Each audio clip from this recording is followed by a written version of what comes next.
ఇలాంటి వాళ్ళకి అన్నీ కలిసొస్తాయి. ఏయ్, ఏంటా చూపు? ఇదిగో, నీ యాక్టింగ్ నా దగ్గరొద్దు. నేనేమి నీ యాక్టింగ్కి పడిపోను.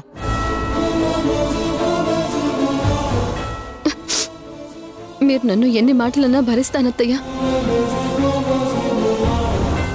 మీరే కాదు, మీ స్థానంలో ఎవరున్నా ఇలాగే అంటారు.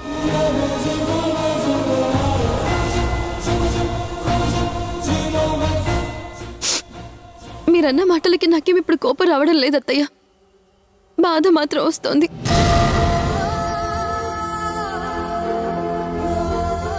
చిన్నప్పుడు నేను ఎక్కడున్నా, ఎంతమందిలో ఉన్నా కోడలి పిల్ల కోడలి పిల్ల అని చాలా ప్రేమగా పిలిచేదానివి. ఆ ప్రేమ నాకింకా గుర్తుంది అత్తయ్య. అయ్యో, నన్ను క్షమించండి. అత్తయ్య అని పిలవద్దన్నారు కదా. చా, అయినా ఏదో అలవాట్లో అలా వచ్చేసింది. నేనెవరో నాకే తెలియదు. అసలు నేను తల్లిని ఎలా అయ్యానో, ఏం జరిగిందో నాకేమీ గుర్తులేదు.